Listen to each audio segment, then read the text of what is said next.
Le 29 octobre 2025, Charlie Bolden et Jim Bridenstine, anciens administrateurs de la NASA, se sont retrouvés lors du symposium sur l'exploration spatiale Von Braun pour discuter du programme lunaire Artemis.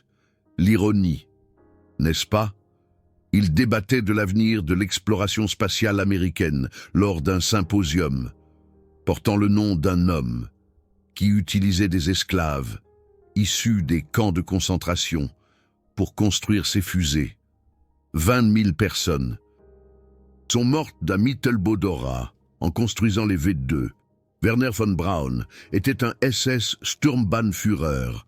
En 1960, la NASA l'a nommé directeur du Centre de vol spatial Marshall. Son grade de SS, oublié. Ses esclaves, ignorés. Ses crimes, jamais jugés. Les documents concernant l'opération Paperclip sont restés classifiés jusqu'en 1985. Aujourd'hui, nous révélons pourquoi le père de l'exploration spatiale américaine n'a jamais été traduit en justice. Cette histoire n'est pas seulement de l'histoire, c'est une leçon sur la justice sélective, sur l'hypocrisie institutionnelle, sur ce que nous sommes prêts à pardonner en tant que société. Si quelqu'un nous promet des progrès technologiques, la NASA célèbre en 2025 le programme Artemis, mais elle ne mentionne jamais les 20 000 détenus des camps de concentration qui sont morts pour que Werner von Braun puisse perfectionner son programme de fusée. Elle ne mentionne jamais qu'il y a eu plus de morts lors de la construction des V2 que de personnes tuées par leurs attaques. Elle ne mentionne jamais les lettres que von Braun lui-même a écrites, dans lesquelles il décidait du transfert de détenus, des lettres qu'il implique directement dans les décisions concernant le travail forcé, des crimes potentiels contre l'humanité. En janvier 2025, un podcast a examiné comment ce héros américain controversé a pu garder sa passé nazie sous clé. En août 2023, la NASA a admis être parfaitement consciente de son passé problématique. Mais être conscient et prendre ses responsabilités sont deux choses différentes. La biographie en ligne de von Braun sur le site web de la NASA contient exactement 2 phrases sur son utilisation du travail forcé et son appartenance nazie. 2 phrases pour 20 000 morts. C'est l'ironie que nous allons dévoiler aujourd'hui. Pas seulement ce qui s'est passé, mais comment cela a été dissimulé. Comment des documents sont restés secrets pendant des décennies. Comment 1600 scientifiques nazis ont été sauvés grâce à l'opération Paperclip, alors qu'à Nuremberg, seulement 24 ont été condamnés.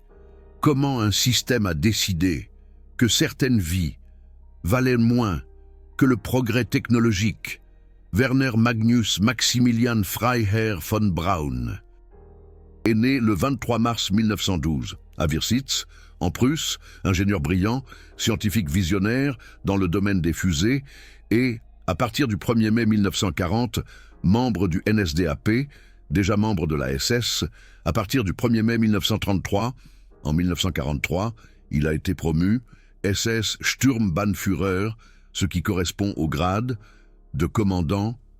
Ce ne sont pas des affirmations, ce sont des faits documentés provenant de ses propres dossiers personnels.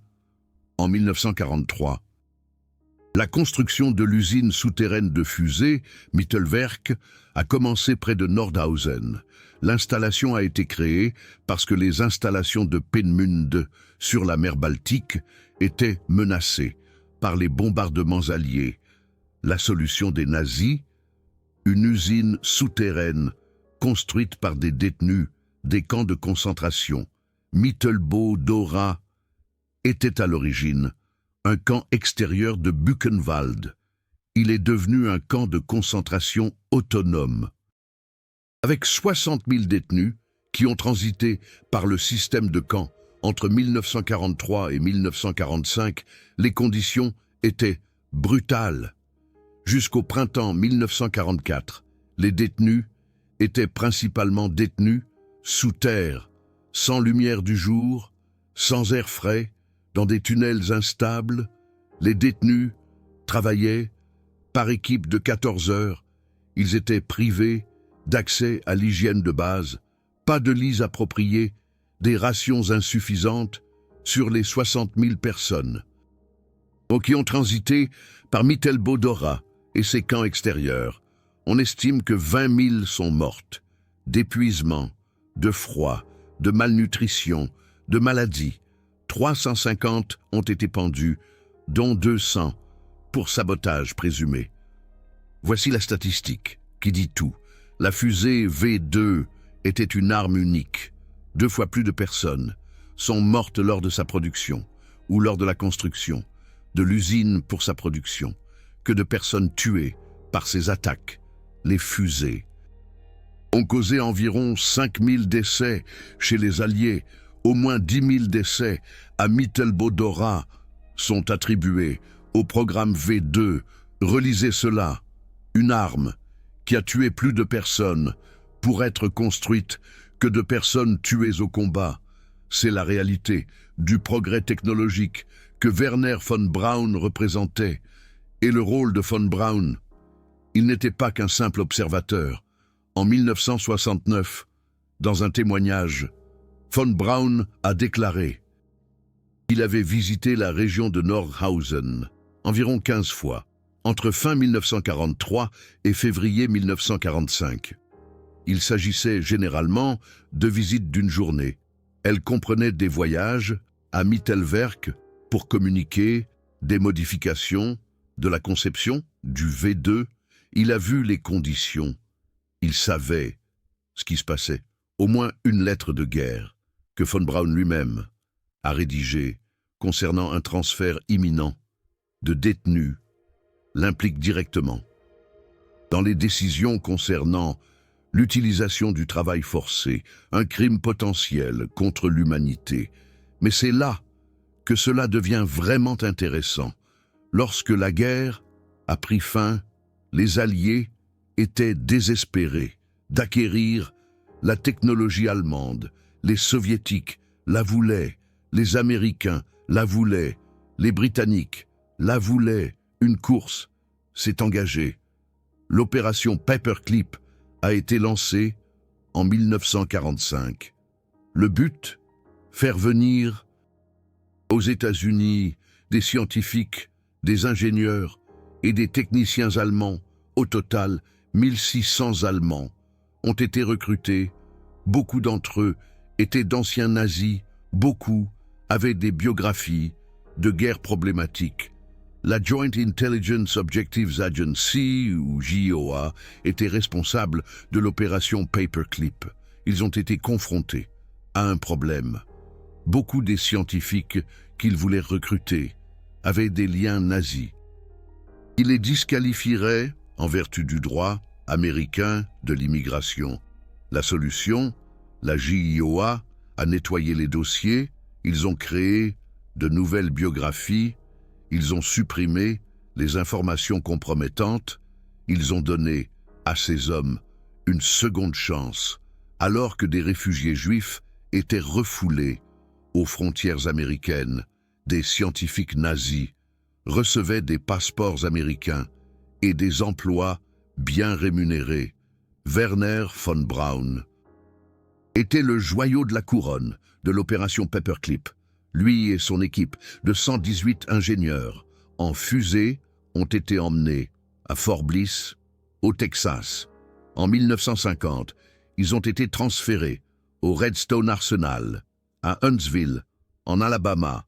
En 1960, von Braun est devenu le premier directeur du Centre de vol spatial Marshall de la NASA. Il a dirigé le développement de la fusée Saturn V qui a emmené des Américains sur la Lune. Apollo 11, Neil Armstrong. L'alunissage en 1969, le plus grand triomphe technologique de l'Amérique. Le tout grâce à un ancien officier SS qui avait utilisé des esclaves issus des camps de concentration. Les documents concernant l'opération Paperclip sont restés classifiés jusqu'en 1985, pendant 40 ans. Que contenaient ces 16 000 pages?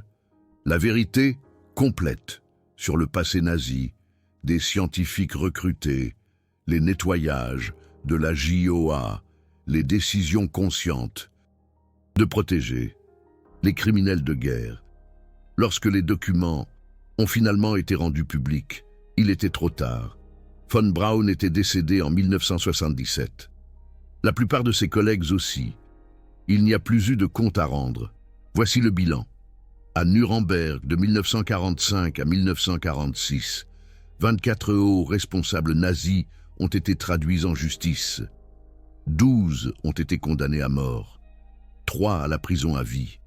L'opération Paperclip a évité un procès à 1600 personnes. 24 condamnés, 1600 sauvés. C'est ça, la mathématique de la justice sélective. C'est ça, l'arithmétique de l'hypocrisie. Et l'ironie ne s'arrête pas là. En 2019, Douglas O'Regan a publié un livre intitulé « Taking Nazi Technology ». Il y examine l'exploitation par les alliés de la science allemande après la Seconde Guerre mondiale. Une critique de 2024 dans le Canadian Army Journal notait que le livre était plein d'enseignements pour les défenseurs actuels de la rhétorique, selon laquelle le vol de propriété intellectuelle est un problème de sécurité nationale. O'Regan soutient que le transfert de technologie le plus important se fait par le biais des personnes, et non des objets. La plus grande menace aujourd'hui est le mouvement des personnes et la perte de talent, et non les violations de données. En d'autres termes, les États-Unis ont compris que les gens sont plus importants que les brevets. Et c'est pourquoi ils ont sauvé 1600 scientifiques nazis, pas par moralité, mais par avantage stratégique, parce que la guerre froide commençait, parce que l'Union soviétique devenait un ennemi, parce que les nazis d'hier étaient des actifs précieux d'aujourd'hui. En septembre 2025, un article est devenu viral, soulignant que l'opération Paperclip était un programme secret de renseignement américain d'après la Seconde Guerre mondiale, qui a amené plus de 1600 scientifiques, ingénieurs et techniciens allemands en Amérique, dont beaucoup étaient d'anciens nazis. L'article rappelait que ces hommes avaient reçu de nouvelles identités, des emplois et une protection, malgré leur passé. Ce n'est pas un vieux scandale, c'est un débat qui reste vivant et pertinent en 2025, et voici l'ironie ultime. Le 29 octobre 2025, lors du symposium sur l'exploration spatiale Wernher von Braun, les anciens administrateurs de la NASA, Charlie Bolden et Jim Bridenstine, ont discuté de l'architecture d'Artemis. Ils ont critiqué l'approche actuelle. Bridenstine a déclaré que, avec l'approche actuelle, la probabilité de battre la Chine tombait rapidement à zéro. Ils ont débattu de l'avenir spatial de l'Amérique lors d'un symposium portant le nom d'un homme qui aurait dû être accusé de crimes de guerre. Ce n'est pas seulement de l'ironie, c'est de l'amnésie institutionnelle. En 2023, la NASA a admis être pleinement consciente de son passé problématique. Le Chief Historian de la NASA a reconnu la dualité difficile entre les contributions de von Braun à notre programme spatial et son association avec le parti nazi. Mais la reconnaissance n'est pas la justice. La reconnaissance n'est pas la reddition de comptes. 2 phrases dans une biographie en ligne ne suffisent pas pour 20 000 esclaves de camps de concentration morts. Il y a eu des discussions sur le changement de nom des installations de la NASA qui honorent von Braun, mais il reste une figure célébrée dans les installations de la NASA. Le centre de vol spatial Marshall, qu'il a dirigé, porte toujours fièrement son nom dans son histoire. C'est le choix qu'a fait l'Amérique, faire passer le progrès technologique avant la justice historique. Comparons cela à d'autres cas. À Dresde, du 13 au 15 février 1945. 772 bombardiers de la RAF et 527 bombardiers de l'USAF ont largué 3900 tonnes de bombes. Entre 25 000 et 35 000 civils sont morts dans le brasier. 1600 hectares ont été détruits. 80 ans plus tard, il n'y a aucune accusation de crime de guerre, aucune enquête, aucune reddition de comptes. Mais en septembre 2025, l'OSCE a publié un rapport condamnant la Russie pour torture de prisonniers de guerre ukrainiens. 97% des prisonniers ont signalé avoir subi des tortures, 68% des violences sexuelles, 106 exécutions. L'OSCE a raison de condamner les crimes de guerre. Mais où était l'OSCE pour Dresde? Où était la justice internationale pour Mittelbau-Dora? La réponse est inconfortable. Justice sélective. Les vainqueurs écrivent l'histoire, et les vainqueurs ne demandent jamais de compte à leurs propres membres. Le docteur Gregory Stanton, qui étudie la classification des crimes de guerre, note que la Cour pénale internationale n'a pas compétence sur les États-Unis, la Russie ou la Chine. Les nations les plus puissantes du monde sont exemptées de la justice internationale. Ce n'est pas une erreur. C'est une conception. C'est comme ça que le système fonctionne. Le pouvoir se protège. Werner von Braun a vécu jusqu'en 1977. Il est décédé d'un cancer du pancréas à Alexandria, en Virginie. Il n'a jamais été inculpé. Il n'a jamais été jugé. Il n'a jamais eu à répondre des 20 000 morts de Mittelbau-Dora. Au lieu de cela, il a reçu la médaille nationale de la science en 1975. Il a reçu de nombreux doctorats honorifiques. Il a été célébré comme un héros américain, l'homme qui a emmené l'Amérique sur la Lune. Ces dernières années, certains défenseurs affirment que des historiens révisionnistes tentent d'effacer l'héritage de ces pionniers. Mais est-ce du révisionnisme que de dire la vérité? Est-ce du révisionnisme que de dire que les fusées V2 ont été construites dans l'usine de Mittelwerk en utilisant le travail forcé des esclaves du camp de concentration voisin de Mittelbau-Dora, où environ 20 000 détenus sont morts dans des conditions terribles? Ce sont des faits documentés. Ce n'est pas une opinion, c'est l'histoire. La question que nous devons poser n'est pas de savoir si von Braun était un ingénieur brillant. Il l'était. La question est de savoir si les ingénieurs brillants devraient être au-dessus des lois. La question est de savoir si le progrès technologique excuse les crimes de guerre. La question est de savoir quelle valeur nous avons en tant que société lorsque nous honorons des hommes qui ont utilisé des esclaves de camps de concentration. L'opération Paperclip n'était pas seulement à propos de Werner von Braun. Arthur Rudolph était le bras droit de von Braun dans le développement de Saturn V. Il avait été le directeur des opérations de l'usine de Mittelwerk en 1984. Lorsque des enquêtes ont commencé sur son passé nazi, il a renoncé à sa citoyenneté américaine et s'est enfui en Allemagne de l'Ouest pour échapper à d'éventuelles accusations. Il est décédé en 1996 sans jamais être traduit en justice. Hubertus Strugold est considéré comme le père de la médecine spatiale. Il a dirigé des expériences qui ont potentiellement utilisé des données provenant d'expériences nazies sur des humains.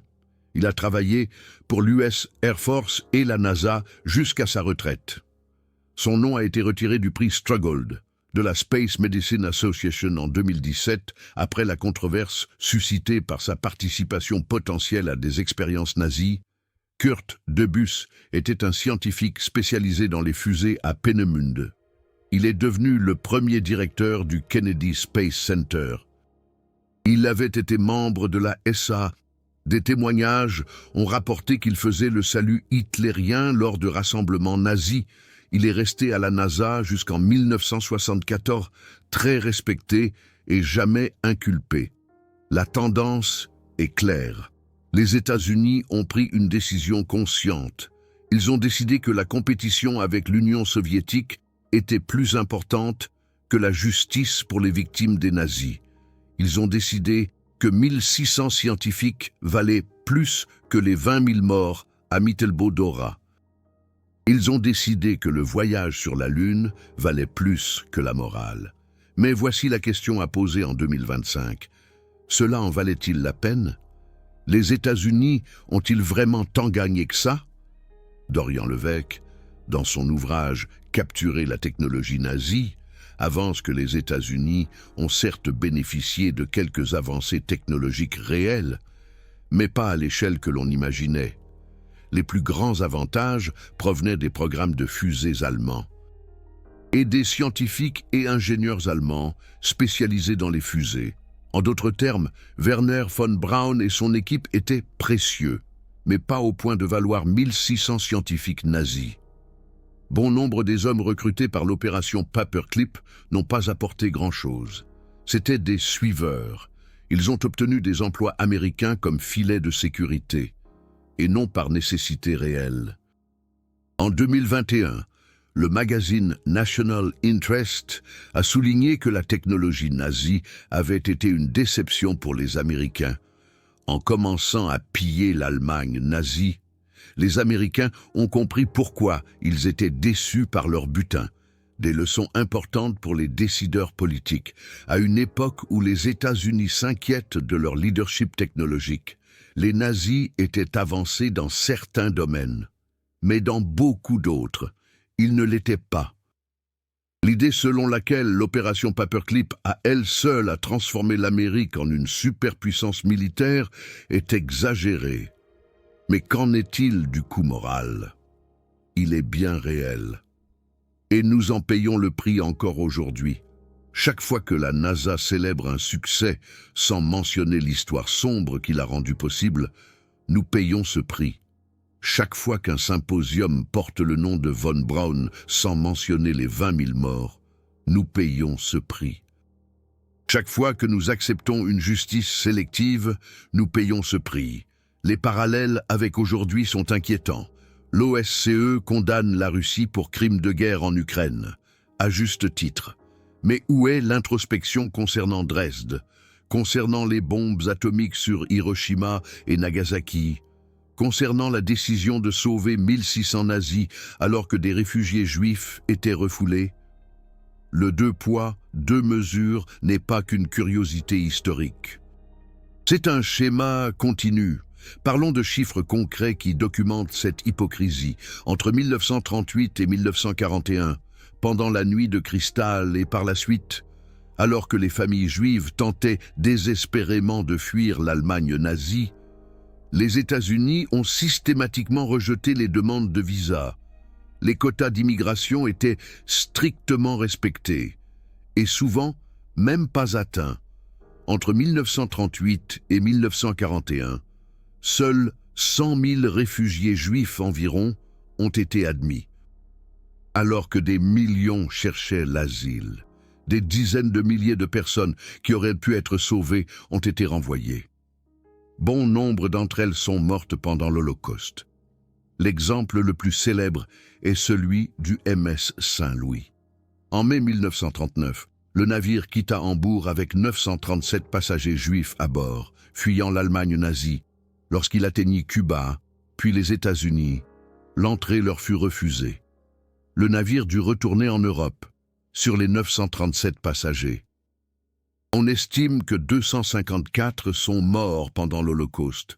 Ils ont été refoulés des côtes américaines, à cause des quotas d'immigration, à cause des obstacles bureaucratiques, à cause de l'antisémitisme au sein du gouvernement américain. Puis, en 1945, quelques mois seulement après la libération des camps de concentration, l'opération Paperclip a débuté. Soudain, les règles d'immigration sont devenues flexibles. Soudain, les liens avec les nazis n'avaient plus d'importance. La GIOA a créé de nouvelles identités. Ils ont falsifié des documents. Ils ont ignoré leurs propres lois pour des scientifiques, pour des personnes qui avaient servi le régime qui a perpétré l'Holocauste. L'ironie est à peine supportable. Des enfants juifs fuyant l'extermination ont été refoulés aux frontières américaines. Des officiers nazis, ayant participé à la construction de la machine d'extermination, ont reçu des paquets de bienvenue et des emplois à la NASA. Ce n'est pas seulement immoral, c'est une déclaration sur les valeurs, une déclaration sur les personnes que l'Amérique considérait comme valables. Des scientifiques Oui. Des réfugiés? Non. Et les détails deviennent encore plus sombres quand on creuse davantage. Les archives de la JOA, déclassifiées en 1985, révèlent des purges systématiques. Un mémo datant de 1947 indique que des fonctionnaires ont reçu l'ordre de supprimer les informations compromettantes des biographies, pas d'enquêter, de supprimer. Un scientifique ayant des liens documentés avec des expériences en camps de concentration, son dossier a été nettoyé. Un ingénieur qui avait supervisé le travail forcé, son passé a été réécrit. Un officier SS comme von Braun, son grade a été minimisé dans les documents officiels d'immigration. Linda Clément, la journaliste qui a contribué à la déclassification des documents de l'opération Paperclip en 1985, a ensuite écrit le livre Agenda secret. Elle a documenté, cas par cas, comment le gouvernement américain a délibérément et systématiquement violé ses propres lois, comment il a protégé les criminels de guerre nazie, comment il a privilégié l'avantage stratégique sur la justice. Son livre n'est pas une théorie du complot, c'est du journalisme d'investigation. Basé sur des documents gouvernementaux déclassifiés, Clément a interviewé des survivants. Elle a parlé à d'anciens détenus de camps de concentration qui ont appris plus tard que leurs bourreaux vivaient en Amérique, en sécurité, riches, célébrés. Un survivant de Mittelbau-Dora, Baptiste Garnier, un résistant français, a écrit le livre Dora en 1979. Il a documenté l'enfer qu'il a vécu, les équipes de 14 heures dans les tunnels, le froid, la faim, les exécutions arbitraires. Et puis, des décennies plus tard, il a appris que Wernher von Braun, l'homme qui visitait l'usine, l'homme qui écrivait les lettres concernant les transferts de prisonniers, était célébré comme un héros en Amérique. Garnier a écrit « Comment est-ce possible ? Comment un homme qui a vu des milliers d'entre nous mourir et n'a rien fait peut-il recevoir une médaille du gouvernement américain ?» Stanisław Kowalski, un prisonnier politique polonais qui a survécu à Mittelbau-Dora, a témoigné plus tard. Il a décrit comment les prisonniers voyaient les ingénieurs allemands se promener dans l'usine. Des uniformes propres, bien nourris, indifférents à la souffrance qui les entourait. Kowalski s'est souvenu en particulier d'un jeune ingénieur qui prenait des notes pendant que des prisonniers s'effondraient. Était-ce von Braun ? Kowalski ne pouvait pas en être sûr. Mais il savait que les ingénieurs savaient, ils savaient tous, et aucun d'eux n'a arrêté. Les détails financiers sont tout aussi scandaleux. Lorsque von Braun et son équipe sont arrivés aux États-Unis en 1945, ils ont reçu des salaires bien supérieurs à la moyenne. En 1950, lorsqu'ils ont été transférés à Huntsville, en Alabama, von Braun recevait environ $10 000 par an, ce qui équivaut à environ $120 000 aujourd'hui. Pour un homme qui était techniquement un prisonnier de guerre, un ancien ennemi, un SS Sturmbannführer, comparez cela aux réparations versées aux survivants de l'Holocauste. Dans les années 1950, l'Allemagne a versé environ 3000 Deutsche Mark en une seule fois à de nombreux survivants. Cela équivalait à environ $700 américains. Les victimes ont reçu $700. Leur bourreau a reçu $10 000 par an, plus des allocations de logement. Ce n'est pas seulement ironique, c'est une insulte structurelle. C'est la mathématique de l'hypocrisie, exprimée en dollars. Un esclave de camp de concentration qui a mis des décennies à surmonter le trauma a reçu un paiement symbolique. Un scientifique nazi qui a permis au système qui a causé ce trauma a obtenu une carrière, la sécurité financière et la gloire historique. Et la NASA le savait. Dès le début, lorsque la NASA a été fondée en 1958 et qu'elle a intégré Wernher von Braun, il y a eu des débats internes. Certains responsables ont exprimé des inquiétudes, mais ils ont été mis en minorité. La guerre froide justifiait tout. Les Soviétiques avaient lancé Spoutnik en 1957. L'Amérique était paniquée. Ils avaient besoin de fusées, ils avaient besoin de scientifiques. Et les préoccupations morales étaient un luxe qu'ils ne pouvaient pas se permettre. Voilà le raisonnement. Mais c'était un mensonge. Il y avait des scientifiques américains, il y avait des alternatives.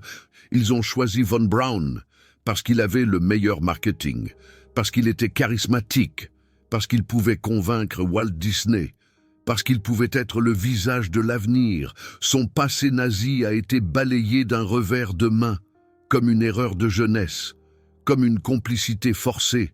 Mais les documents montrent autre chose. Il a rejoint la SS en 1933.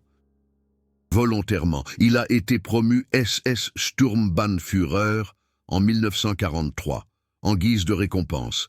Il a écrit des lettres au sujet des détenus. En tant que gestionnaire, il savait. Il n'était pas une victime. Il était un auteur. Les historiens sont conscients de la difficile dualité. Ils essaient à la fois de reconnaître les contributions de Von Braun et sa complicité dans les crimes de guerre. Mais est-ce suffisant? Pouvons-nous vraiment célébrer les deux en même temps?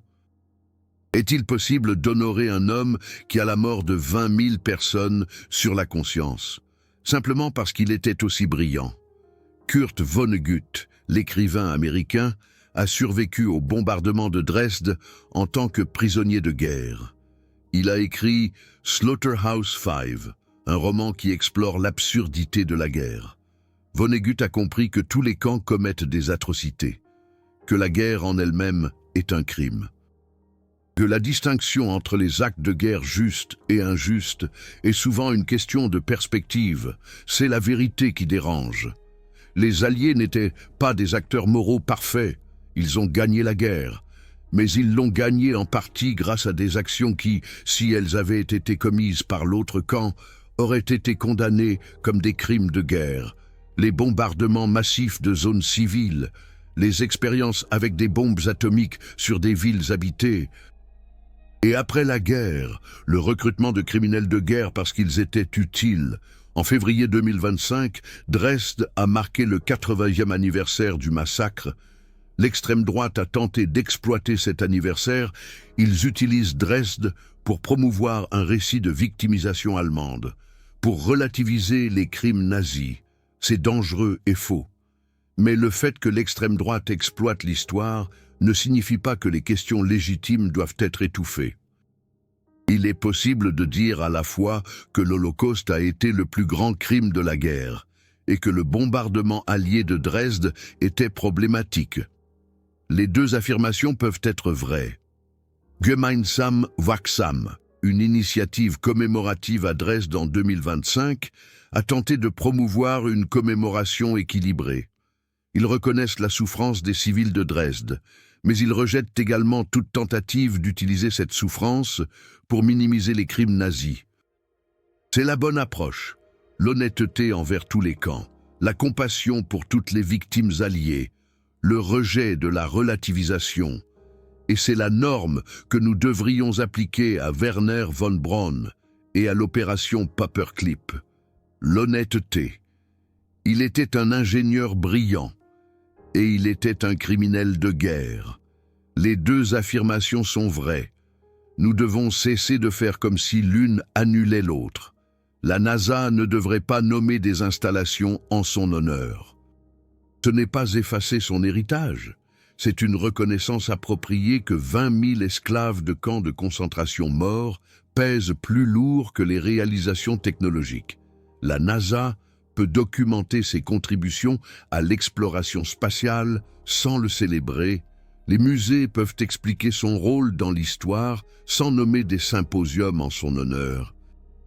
Imaginez que l'Allemagne nomme un symposium scientifique en l'honneur de Reinhard Heydrich parce qu'il avait des compétences organisationnelles brillantes. Ce serait impensable.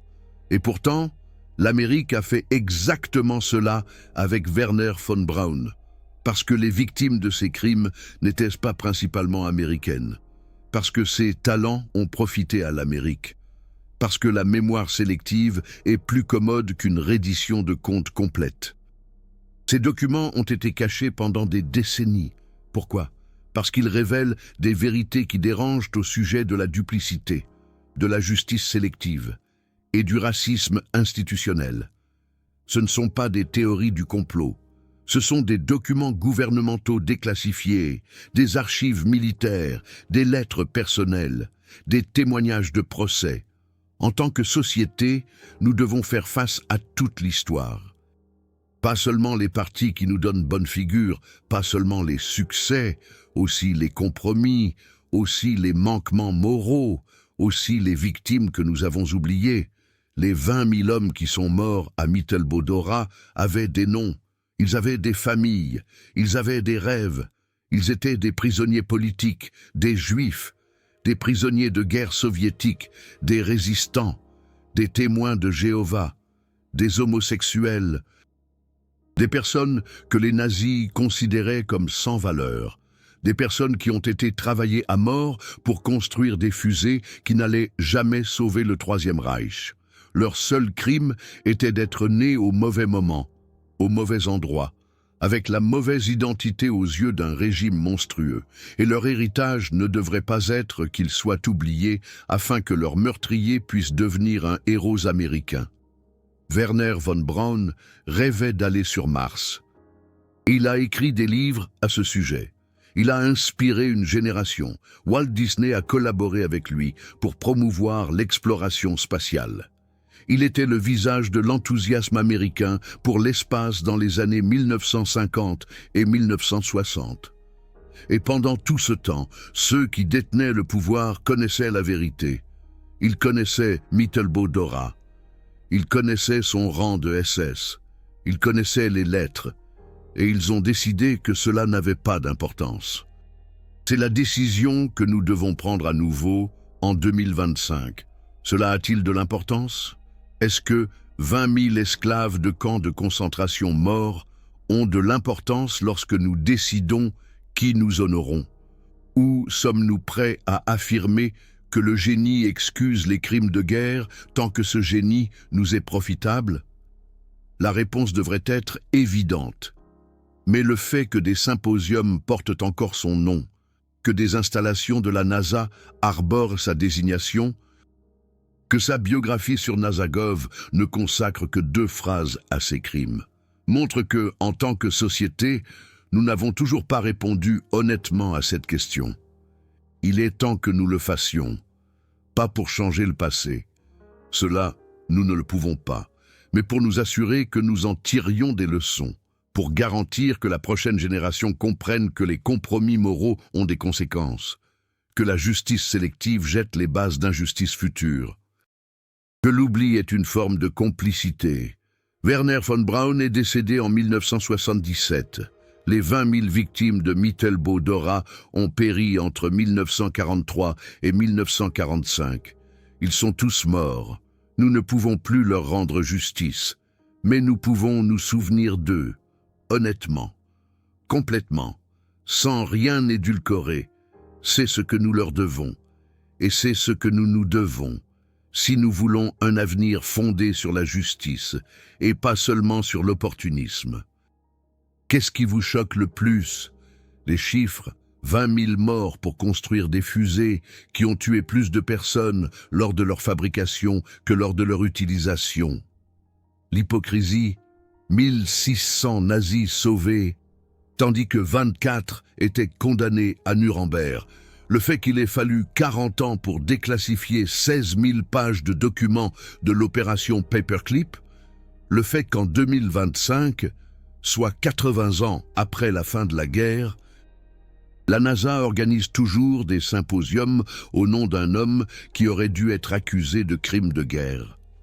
Commentez ci-dessous. Quels autres cas de double morale historique connaissez-vous?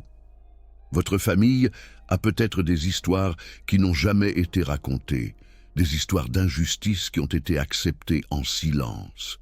Partagez-les. Chaque commentaire est un fragment d'histoire que nous révélons ensemble. Chaque voix compte lorsque nous essayons de construire une compréhension plus complète et plus honnête de notre passé. Wernher von Braun a permis à l'Amérique d'aller sur la Lune. Mais il l'a fait sur les cadavres de 20 000 esclaves de camps de concentration. c'est son héritage, les deux aspects, et nous devons cesser de prétendre que nous ne pouvons célébrer qu'une partie, tout en ignorant l'autre.